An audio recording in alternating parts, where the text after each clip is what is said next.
Parents turned me into their free nanny at 6, stole $32,000 in aid, then tried to ruin me in court. So I put them in prison with my sister's tapes.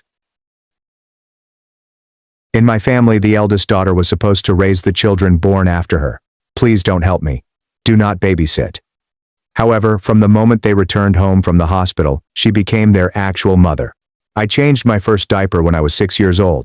My mother, a former adolescent mom, approached pregnancy as if it were a cold that had just happened to you. My father worked in construction, but his paychecks were always spent on new tools or nights out. They both grew up in large families where this was the norm. By the age of 8, I was responsible for 3 siblings. My parents would go out on dates, leaving me to heat bottles and rock wailing babies. Soon you'll get married and pass the burden on to someone else, my mother would say every time she announced a new pregnancy, her gaze fixed on me as if I were hired help. Now fast forward 8 years. Later, when I was 14, my mother sat me down at the kitchen table and made a formal announcement. She was pregnant again. Nothing new, except this time she handed me a notebook labeled Household Schedule, with my name recorded as primary caregiver beginning at 6 a.m. to 11 p.m. You're old enough to handle night feedings alone now, she told me. My father nodded in his recliner. We canceled your after-school activities. Family comes first. The worst part was when they informed me I needed a work permit to buy diapers since they couldn't afford more. They described it as giving me real-world experience. This is what love looks like in our culture, they informed me. You're so much better with them than we are. My day began at 5:30 a.m., when I prepared breakfast for 4 children while my parents slept in. I fell asleep during a parent-teacher meeting once, and my parents assumed I was partying. At the grocery store, the youngest began calling me mama, and we received strange looks. Then came the breaking point. I had worked so hard to earn a full academic scholarship to my preferred college. The acceptance letter arrived on Tuesday. For once, I was not an underage mother. I was just Naomi, a normal girl attending a normal college. I was in the midst of happy tears when my mother entered. "I'm pregnant," she yelled.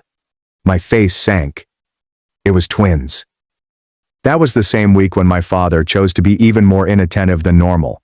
I had to be the one to hold my mother's hair when she vomited, massage her feet, and satisfy her pregnant cravings, all while caring for the kids. The counselor contacted me the following week, informing me that I needed to complete final papers by 3 p.m. The infant became ill and wouldn't stop wailing. I missed the deadline by 10 minutes. The scholarship was rescinded due to lack of commitment. My parents said that going to college would have been selfish anyway. I began preparing my escape in stealth, applied to community college, and was accepted. I took a part-time job at a grocery shop and stashed my money in a tampon box. My 16-year-old sister Jada found out but agreed to remain quiet. Everything was going as planned until my parents discovered the admission letter I had hidden in my chemistry textbook. My mother shed tears as she remembered all of their sacrifices. My father threatened to kick me out if I left the family. I didn't say anything. And the next day I returned home from work to find the house overrun with social workers. Apparently my parents told them that I was the irresponsible caretaker who was meant to keep an eye on everyone. The social worker saw through it, but she gave me an impossible choice. Either I remained the primary caregiver, or my siblings would be placed in foster care. My parents stood there smirking, as if they had won. I had a secret weapon, however. Jada had been taping them on her phone for several weeks. Miss Susan, the social worker, took out her paperwork and began questioning my parents, who stood with their arms crossed. Jada slid her phone into my hand, behind her back. I felt its weight as a lifeline. "These recordings," I remarked, my voice more composed than I felt. "They show everything." My mother's face turned white. My father moved forward, reaching for the phone, but Miss Susan raised her hand. "Let's all stay calm. Naomi, can you show me what you have?" I played the first recording. My mother's words could be heard clearly throughout the room. "Naomi needs to understand her place. She's the oldest girl. This is her job until she gets married and has her own eldest daughter to take over." My father's voice followed. "If she thinks she's going to college instead of raising these kids, she's got another thing coming. We'll make sure of that." The room became silent. My parents exchanged worried expressions. My mother then began crying, as she always did when confronted. "That's taken out of context," she cried. "Naomi must have edited it with one of those apps. Kids these days can fake anything with technology." My father jumped on it right away. "She's been unstable lately, talking about abandoning the family. She probably made this up to get attention." Ms. Susan glanced between us, her expression unclear. "These are serious allegations. We'll need to verify the authenticity of these recordings." "Call Calvin," my mother stated abruptly. "My nephew Calvin works in IT. He can prove these are fake." Within an hour, cousin Calvin arrived with his laptop. He was 25 and had always been the family's go-to person for computer issues. He listened to the audio, wrote on his computer, and looked up at Ms. Susan. "Audio manipulation is incredibly easy these days," he told me. "There are dozens of apps that can splice conversations together. Without the original files and metadata, there's no way to prove these are real." Jada's face fell. I felt my heart fall. Of course, the family would protect one another. That is what they always did. Ms. Susan wrote notes on her clipboard. "I'll need to investigate further. In the meantime, the children will remain in the home under the current arrangement." After she left, my parents' masks came off entirely. My mother gripped my arm firmly enough to leave marks.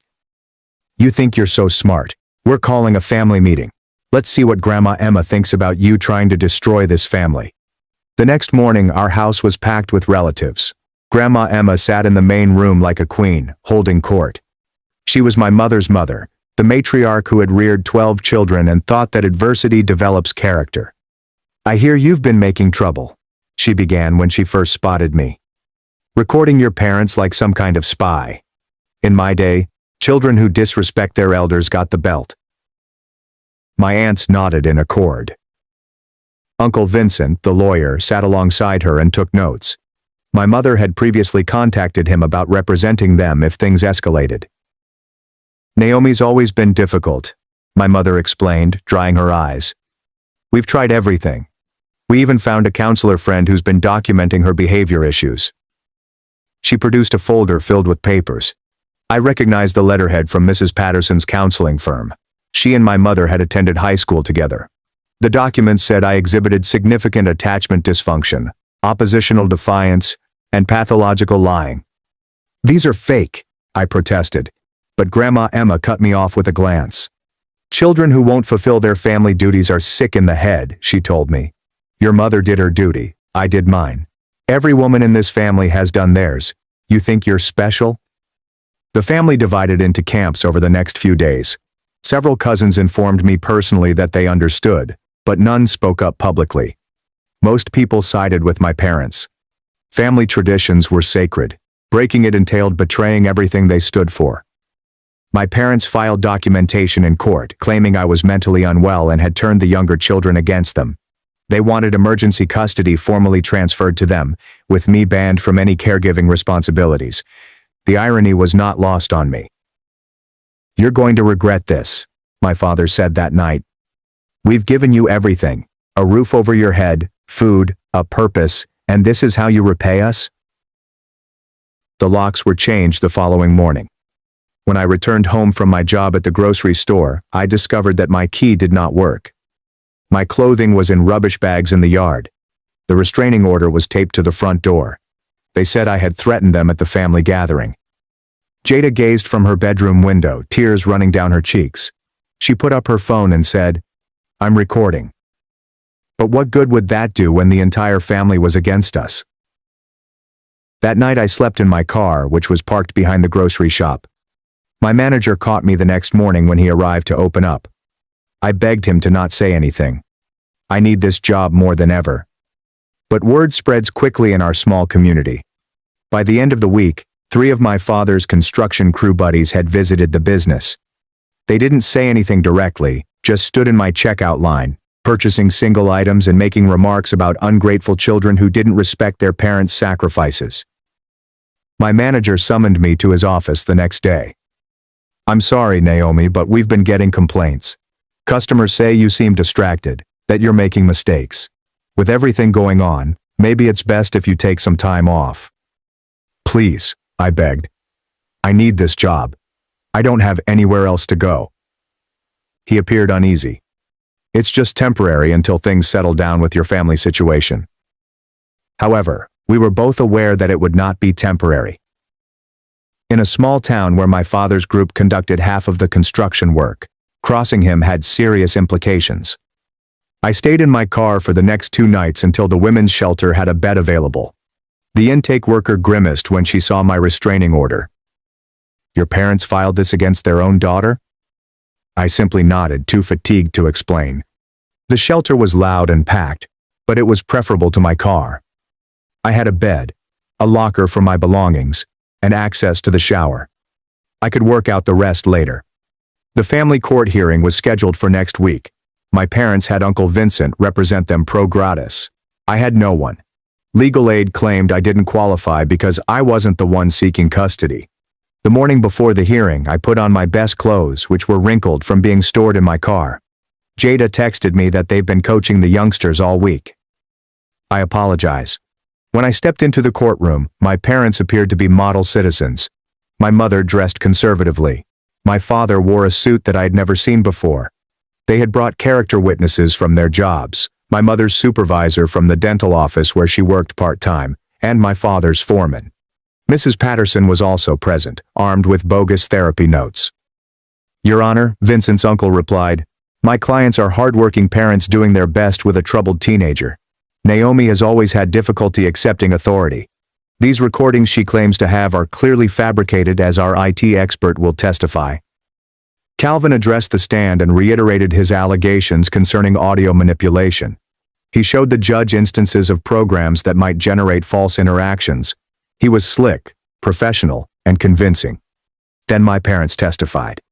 They painted an image of a rebellious girl who despised having younger brothers, made up stories to garner attention, and threatened to destroy the family if she didn't get her way. We love all of our children equally, my mother murmured, tears running down her face. But Naomi has always been different and difficult. We've tried so hard to help her. When it came my turn to speak, I felt as if I were drowning. Every word I said sounded feeble in comparison to their planned remarks. I tried to explain the years of caregiving, the squandered opportunities, and the parentification, but without proof. It was my word versus theirs. Where are these recordings now? The judge inquired. My sister has them, I explained. Jada, she's been documenting everything. Your 16-year-old sister? The judge asked, his expression doubtful. The one your parents claim you've been manipulating? Jada was asked to testify. She went in, looking smaller than usual, her hands trembling. Our parents looked at her from their table. Uncle Vincent smiled at her like a shark. Jada, he asked calmly, has your sister Naomi been asking you to record your parents? Jada looked at me and then at our parents. She didn't ask me to. I did it on my own, but she knew about it. She encouraged it. Jada's voice shook. I just wanted to help. Of course you did. You love your sister, but sometimes people we love can lead us astray. Has Naomi been telling you stories about your parents, making you see things differently? I witnessed Jada crumple under inquiry. Our parents had confronted her, threatened her, and made her doubt herself. By the time Uncle Vincent was finished, it appeared like I had devised some complex plan to turn my siblings against their loving parents. The judge was troubled but seemed to be buying it. I felt the walls close in. Everything I'd worked for and sacrificed was being turned into evidence against me. That's when Miss Susan got up. Your Honor, I'd like to present some additional findings from my investigation. She took out a hefty manila folder and approached the bench. My parents moved uncomfortably in their seats. Uncle Vincent's confident smile faded slightly. During my investigation, I discovered some concerning financial discrepancies, Miss Susan explained, her voice calm but forceful. Mrs. Allen has been collecting government assistance for child care services for the past 8 years. My mother's face became pallid. My father clutched the table's edge. The applications state that she requires child care assistance due to her work schedule at the dental office. However, my investigation revealed that Naomi has been the primary caregiver during all the hours covered by this assistance. Uncle Vincent rushed to his feet. Your Honor, this is clearly a misunderstanding. My client may have made some clerical errors. Clerical errors totaling over $20,000 in fraudulent claims, Miss Susan said. She supplied photocopies of the applications, each of which was signed by Mrs. Allen, claiming to be paying for professional childcare services. The judge leaned forward, suddenly fascinated. Miss Susan, are you suggesting welfare fraud? That's exactly what I'm suggesting, Your Honor. Furthermore, Mr. Allen has been claiming Naomi as a dependent on his taxes, while simultaneously requiring her to work to support the household. He's been collecting child tax credits for a child who is functioning as an unpaid nanny and contributing financially to the family. My father stood up so quickly that his chair scratched against the floor. This is ridiculous. We've supported Naomi her entire life. Sit down, Mr. Allen, the judge said harshly. Miss Susan, do you have documentation to support these claims? Miss Susan nodded and handed them further paperwork, including bank records showing deposits from government assistance programs, tax returns revealing dependent claims, and, most tellingly, security footage from the benefits office showing Mrs. Allen signing these applications personally. My mother began sobbing loudly. Not the contrived tears from before, but genuine panic. We were just trying to make ends meet. Construction work is seasonal. We needed help. Then why force your daughter to provide free child care while collecting money meant to pay for that exact service? The lawyer responded. Uncle Vincent attempted to rescue the situation. Your Honor, even if there were some financial irregularities, that doesn't negate the fact that Naomi has been exhibiting concerning behavior. The recordings are still suspicious and… Actually, she replied, I had those recordings analyzed by an independent audio forensics expert, not someone related to the family. She cast a sharp gaze at Calvin, who had suddenly become fascinated by the floor. They're authentic, no signs of manipulation or editing. The judge's expression darkened. Mr. Vincent, were you aware that your expert witness was a family member when you presented him as an objective professional? Uncle Vincent's mouth expanded and closed like a fish. He has legitimate IT credentials. That's not what I asked. Were you aware he was related to your clients? Yes, Your Honor. And you didn't think that was relevant information to disclose? The courtroom went silent. I could hear my heart racing in my chest. Jada began to cry quietly in her gallery seat. The judge returned to Miss Susan. What else did your investigation uncover? A pattern of parentification dating back to when Naomi was 6 years old. Multiple witnesses from the children's schools have confirmed that Naomi was often the one attending parent-teacher conferences, signing permission slips with her parents' consent and handling medical appointments for the younger children. She took out more documents. I also discovered that Naomi's college scholarship was withdrawn due to missed deadlines that occurred while she was caring for a sick infant, the same infant her parents claimed they were paying professional childcare to watch. The judge examined the documents, his frown deepening with each page. Mr. and Mrs. Allen, I'm going to ask you directly. Have you been collecting government assistance for child care while forcing your eldest daughter to provide that care for free? My mother gazed at my father. My father looked at Uncle Vincent. Uncle Vincent seemed defeated. My mother finally responded, Your Honor, in a faint voice. We were just doing what our parents did. This is how families work. The oldest daughter helps with the babies. It's tradition. Tradition doesn't override the law, Mrs. Allen, nor does it excuse welfare fraud. The judge turned to me. Naomi, do you have anything you'd like to add? I stood with trembling legs. I just wanted to go to college. I worked so hard for that scholarship. I love my siblings, but I wanted a chance at my own life. When I tried to leave, they called social services and accused me of neglect. They changed the locks, obtained a restraining order based on lies, and I've been sleeping in my car and later at a shelter because my own parents made me homeless for wanting an education. She's being dramatic, my father began, but the judge interrupted him with a stern gesture. Mr. Allen, I've heard enough. Miss Susan, what are your recommendations? Given the evidence of financial fraud and systematic parentification of Naomi, I propose that the Department of Social Services conduct a comprehensive inquiry.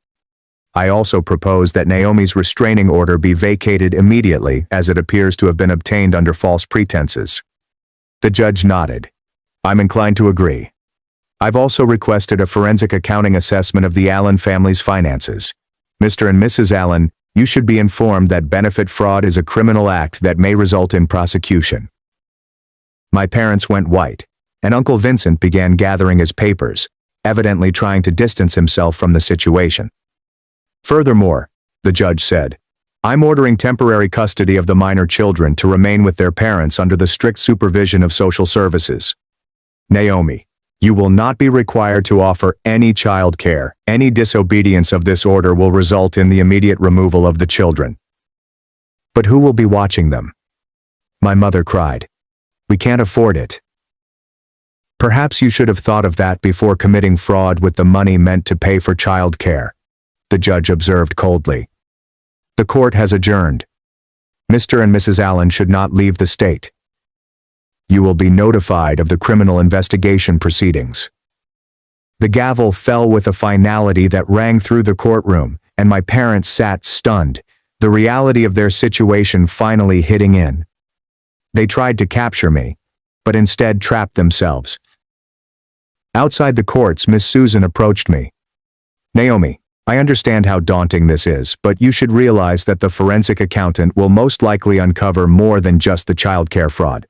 If your father claimed you as a dependent while you were working, that is also tax fraud. I nodded numbly. What happens next? Now concentrate on reconstructing your life. The restraining order will be vacated within 24 hours. You can return home to get your items. I can arrange you a police escort if you wish. I don't want to go back there, I responded hastily. Not to survive. I just want my stuff. That is understandable. Do you have anywhere to stay? The shelter has space for another week. After that, I shrugged. Without my work, I had no idea what to do. Miss Susan gave me a business card. This is a transitional housing program for young adults fleeing family abuse. Tell them that I sent you. They can assist with housing and job placement. I received the card with shaky hands and said, thank you for everything. If you hadn't investigated. You may thank your sister, she replied. Jada had more than simple recordings. She kept a diary dating back 2 years, noting everything, including hours, dates, and particular incidents. That motivated me to investigate further into the finances. My heart overflowed with thankfulness for Jada, who had been braver than any of us imagined. As I walked out of the courthouse, my phone buzzed with text messages from family members who had attended the hearing. Some were angry, calling me a traitor, while others were shocked by the fraud. Grandma Emma sent a particularly nasty message about ungrateful children who didn't understand sacrifice. I deleted them all without reading more than the first few paragraphs. Their opinions no longer mattered. After the restraining order was dissolved, as Miss Susan had promised, I returned to the house with a police escort to get my possessions. My parents were not present, but Jada was. She flew into my arms as soon as she spotted me. I'm so sorry they had me say those things. They threatened to send the little ones away if I didn't cooperate. It's okay, I murmured, hugging her tightly. You were so brave. Miss Susan informed me about your diary. I started it when you got your scholarship, she admits, and I knew they'd try to stop you. I wanted to be sure there was proof of what they had put you through. We rapidly packed my belongings. My admission letter to community college was still in my chemistry book, and my hidden money was still in the tampon box. What will happen to us? Jada inquired as we placed boxes into the police officer's vehicle. I don't know, I admitted. But whatever happens, I'll make sure you and the kids are safe. I promise. She nodded bravely. Maybe now Mom and Dad will actually have to take care of their own children. The concept was almost ridiculous. They'd never had to do it before, but with social services on their tail and criminal charges looming, they'd have no option. The following week, I went into the transitional housing program, where I shared a small apartment with 2 other young women fleeing familial problems. Each of us had our own bedroom and shared the common rooms, and it was clean, safe, and, most importantly, mine. The program also assisted me in finding a new job at a different grocery shop across town, far from my father's construction connections.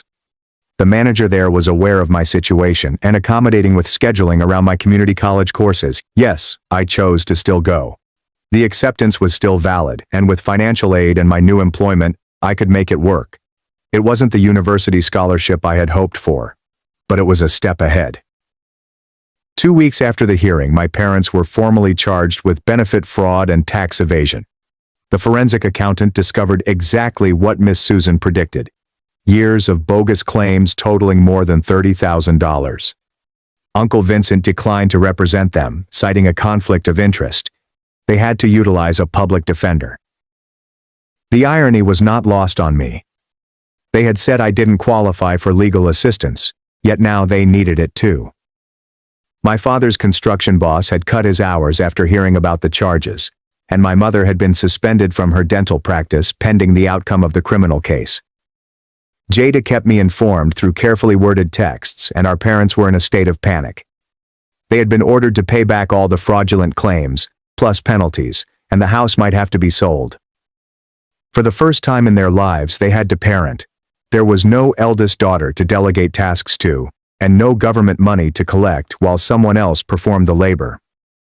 According to Jada, the house was in disarray. The smaller kids didn't understand why I wasn't there to make breakfast or help with homework, and my parents were exhausted.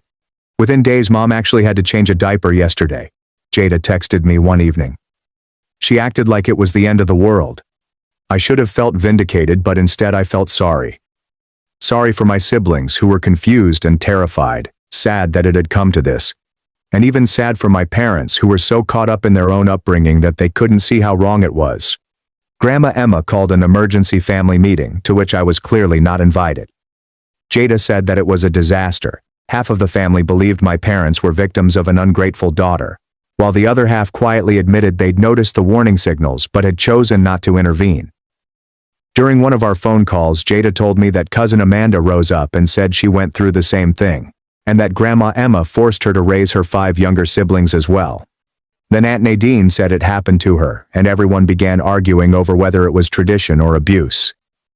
The family was disintegrating along generational lines, with the elder generation insisting that it was simply how things were done, while the younger generation began to wonder why it was always the eldest daughters who made the ultimate sacrifice. 3 months into the criminal process, my parents did something desperate. They disappeared. I was in my evening statistics class when my phone started vibrating. I ignored it until I realized it was Miss Susan calling, and I stepped out into the corridor to answer. Naomi, your parents missed their court appearance this morning. They have also taken the younger children out of school. We believe they are attempting to leave the state. My blood ran cold. What about Jada? She alerted us. She is safe at school right now, she added. Your parents packed the van last night and told the kids they were going on a surprise vacation. I collapsed onto a bench in the corridor. They were going to flee, take the children, and disappear rather than face the repercussions of their conduct. What can I do? I asked. Stay where you are. Do not try to intervene. We have notified the state police and issued an Amber Alert for the youngsters. Jada said she overheard them discussing staying with family in Texas. Of course, my father had cousins there who were presumably unaware of the allegations, and they could escape into another large family where eldest girls raising siblings was just part of the usual. I went back to class but couldn't concentrate. My professor sensed my anguish and softly told me I may leave if I wanted to. I packed my belongings and drove back to my apartment, my hands trembling the entire time. The following few hours were the longest in my life. I stayed by my phone, waiting for developments. My roommates gave me tea and sat with me, sharing their own stories of family turmoil. It helped to know I wasn't alone. Finally, after midnight, Miss Susan called. We found them. State police apprehended them at a gas station about 2 hours from the Texas border. Everybody is safe. I sobbed with relief. What happens next? Your parents have been jailed for custodial interference and breaking their bond conditions. The children are being placed in emergency foster care until we can find the appropriate placement. How about Jada? She turns 18 in 2 months. We're considering emergency emancipation so she can keep some independence. Naomi, would you consider taking temporary guardianship of your siblings? The question I had been dreading and anticipating in equal measure. I'm not sure if I can. I am barely able to maintain myself. I understand. You don't have to make a decision tonight, but you should consider it. Foster care is not ideal, and you are the only family member who has expressed genuine concern for their well-being. After we hung up, I sat in the quiet living room, thinking. I had battled so hard to avoid the role of surrogate mother, and the thought of deliberately taking it on again made me sick. But the thought of my siblings spread among foster homes made me feel even worse. I called Jada, and she answered on the first ring, sounding fatigued. Hey, are you okay? Yeah, I'm at a police station. They're being quite kind. They gave me some hot chocolate. Miss Susan said they're looking into emancipating you early. Yeah, she mentioned that. Jada blinked. She also asked if I thought you'd take the kids. What do you think I should do? Jada remained silent for a long time. I believe you should do whatever makes you safe and healthy. You have made enough sacrifices for this family. But she faded off. But maybe we could do things differently. Together. Not like previously when you did everything, but as real sisters assisting one another. I could acquire a part-time job. We could seek legal aid. Make sure the children receive therapy to deal with everything. Break the cycle. For real. I closed my eyes, feeling the weight of the decision. Leaving the dorms, moving to a bigger place, and putting certain goals on hold again. Or maybe I'm just dreaming differently. Jada replied gently. College during the day. Homework helps at night. Soccer practices and PTA meetings. Normal family things. But here, everyone pitches in. Where the kids can see what a real family is like. She was presenting a picture of a family in which responsibility was shared. Love did not require sacrifice, and we could recover together. Can I think about it? I asked. Of course. But, Naomi, whatever you decide, I am proud of you. You stood up to them. You broke free. That required more courage than any of us had. The next morning I met with Ms. Susan and a family court representative who explained what temporary guardianship entailed. The children would receive counseling, Jada would be emancipated and could be a co-guardian, and social services would assist us. Your parents will most certainly face prison time, the advocate continued. 2 to 3 years depending on the charges. The children require stability throughout that time. Foster care can help, but family placement is always preferable if the child is healthy. I thought of my siblings, the 8-year-old who had stopped talking to me due to our parents' deception, the twins who were most likely perplexed, and the newborn who called me Mama until I taught him my real name. How about Grandma Emma? I inquired. Won't she try for custody? Miss Susan shook her head. She's been deemed unfit due to her age, and the fact that she was aware of and encouraged the parentification. Several family members have come out with their own stories after your case became public. She is currently conducting her own investigation. The dominoes were falling throughout the family, revealing a secret that had been kept for centuries. If I say yes, I explained carefully, I need guarantees. The kids receive therapy. Jada and I seek family counseling to understand how to do this correctly. Financial assistance for housing and childcare. Real childcare, not me skipping school. And assist them navigate college with this responsibility. All of that can be arranged, the advocate assured me. We want this to succeed if you decide to do it. The goal is to end the pattern, not to continue it. I requested one more day to decide. That evening I sat down with my roommates and discussed it. They'd both come from abusive households and understood the gravity of the situation. The question is, one of them asked, can you live with either decision? If you accept them, can you carry the responsibility without losing yourself? If you don't, how will you deal with the guilt? It was a valid question. I'd been forced into parenting for so long that I wasn't sure if I could choose it freely, but perhaps that was the idea this time. It would be a choice. That night, I constructed a list of pros and cons. Deferred dreams versus scattered siblings. The life I'd planned versus the family I could create. By daybreak, I had an answer. I called Miss Susan. I will do it. But only with Jada as co-guardian and the assistants we discussed. I will start the paperwork. Naomi, I want you to know that I am really proud of you. Not only for taking on this challenge, but also for establishing boundaries and seeking assistance. That is what breaking the cycle looks like. The following few weeks were filled with guardianship court hearings, apartment hunting with a social worker, meetings with the kids' teachers and counselors, treatment schedules, and trauma-informed parenting training. My parents' criminal trial was scheduled for the next month, and they were being held without bail following the flight attempt. I hadn't spoken with them since the initial hearing, and I didn't intend to. Some bridges were intended to be burned. The day I was granted guardianship was bizarre. The judge made it plain that this was just temporary, pending my parents' criminal trial and sentencing. But for the time being, I was legally responsible for my siblings, backed up with support, resources, and my own choice. Jada and I moved into a 4-bedroom apartment supported by the Family Assistance Program, which was in a better school district and convenient to both my community college and Jada's high school. We spent a weekend painting bedrooms and installing furniture to make it feel like home. On a Tuesday afternoon, the kids were brought here. They looked shell-shocked, clutching garbage bags of hastily packed belongings. The 8-year-old refused to look at me. The twins huddled behind the social worker, and the toddler instinctively reached for me, then pulled back, puzzled. "Hey guys," I said, crouching down to their level. "I know this is scary and confusing, but Jada and I will take care of you for a while, okay?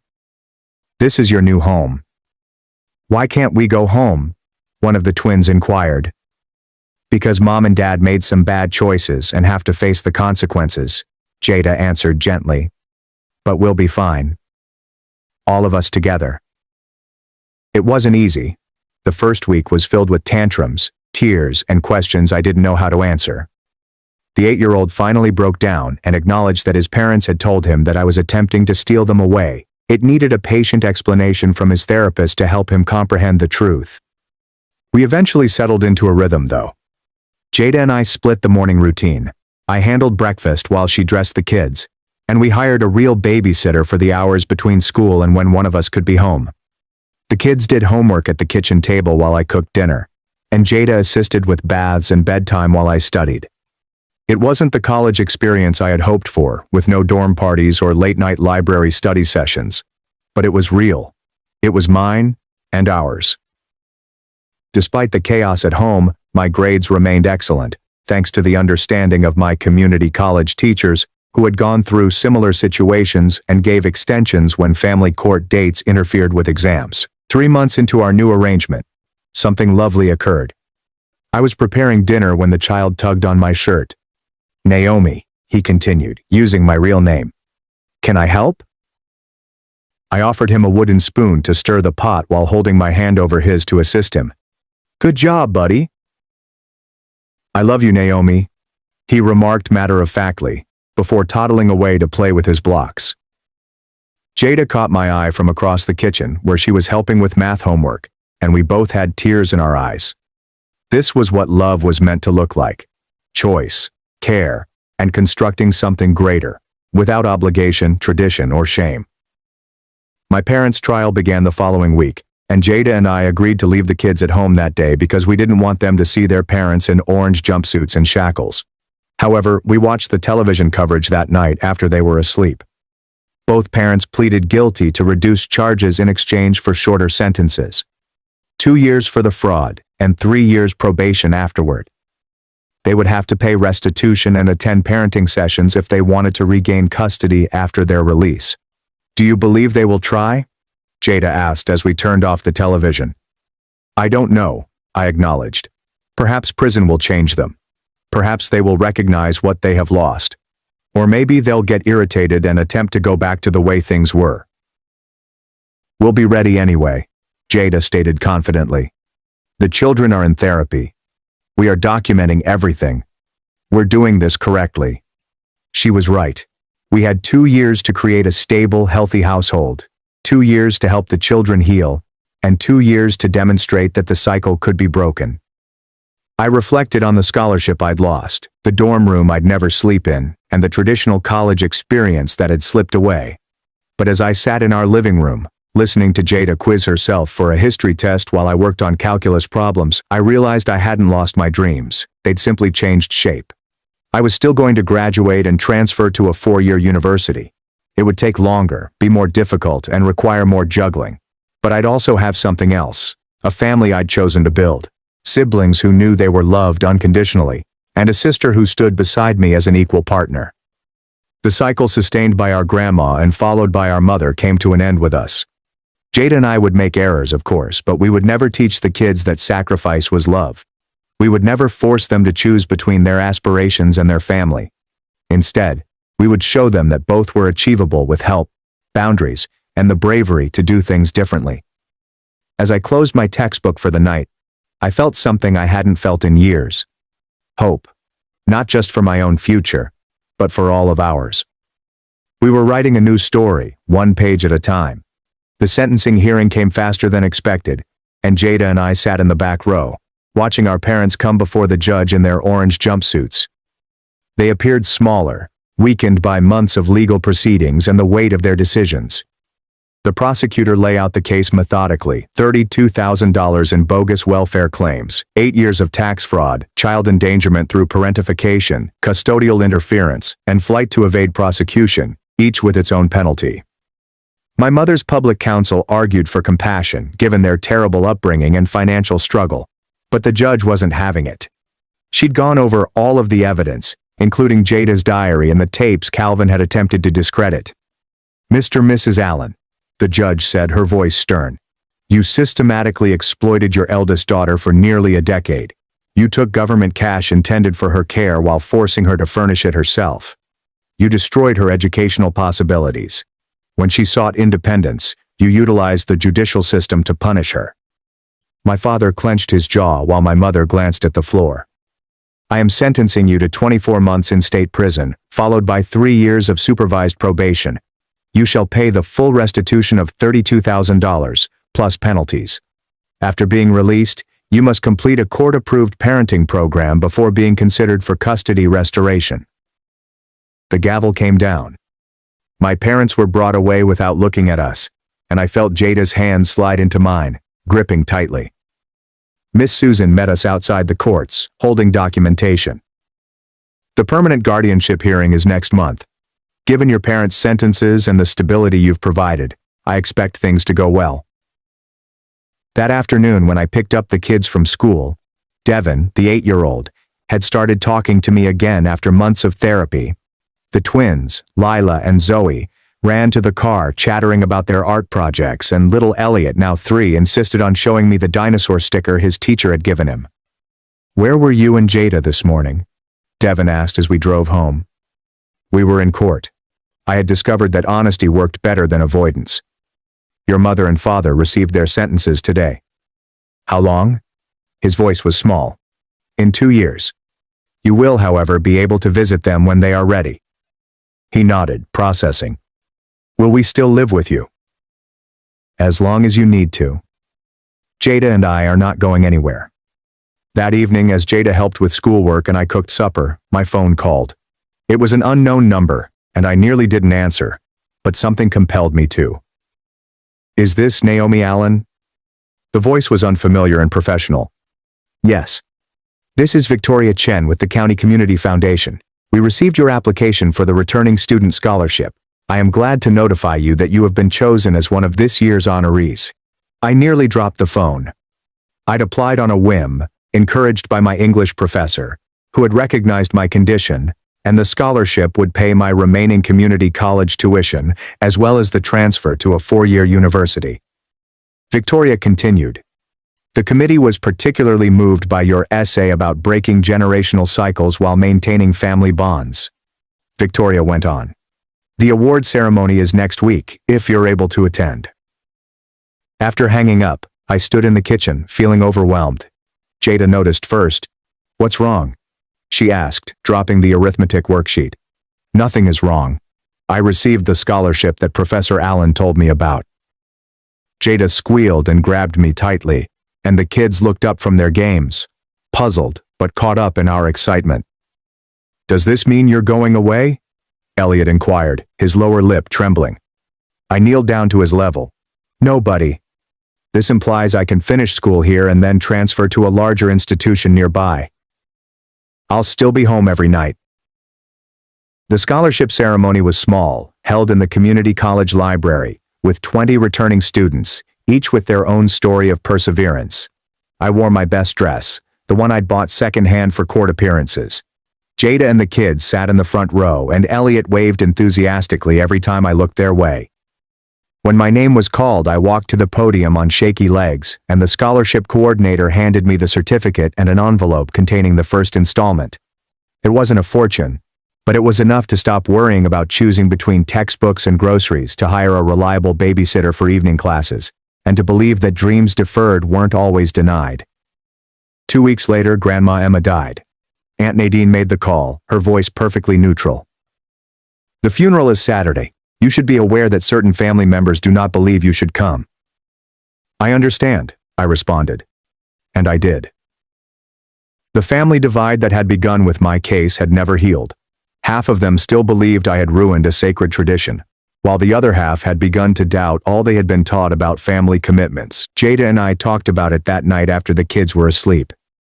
I want to go, she explained, not for her, but for closure. To realize that it's truly over. We planned for the children to spend the day with a respite care family. The funeral was held at the same church where I'd been baptized, where I'd spent countless Sundays wrestling with younger siblings while my parents dozed in the pew. When we entered the reception hall, conversation came to a halt. Some relatives turned their backs while others nodded in recognition. Cousin Amanda approached first with her eldest daughter by her side. I've been thinking about what you did, she remarked gently. My Camilla is now 15. I've been supporting her siblings in the same way. She trailed off, staring at her daughter. We're going to do it differently.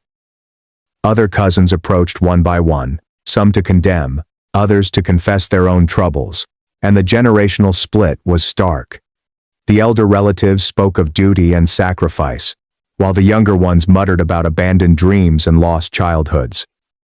Uncle Vincent cornered me near the coffee station. You destroyed this family, he stated in a low, spiteful voice. Your parents are in prison because of you. They're in prison because they committed fraud, I responded quietly. I just told the truth. He rushed out, but not before I noticed the skepticism in his eyes. Even he was beginning to doubt the story he had helped create. As we departed, I observed Calvin waiting by his car, looking uneasy, and he approached slowly. Naomi, I should apologize. What I did in court, lying about the tapes, was under pressure from my mother. Said family comes first. He shrugged helplessly. I now have a daughter. Made me consider what kinds of family traditions I want to pass forward. I nodded, acknowledging his comments rather than giving forgiveness. Some bridges could be repaired, but others were better left as debris.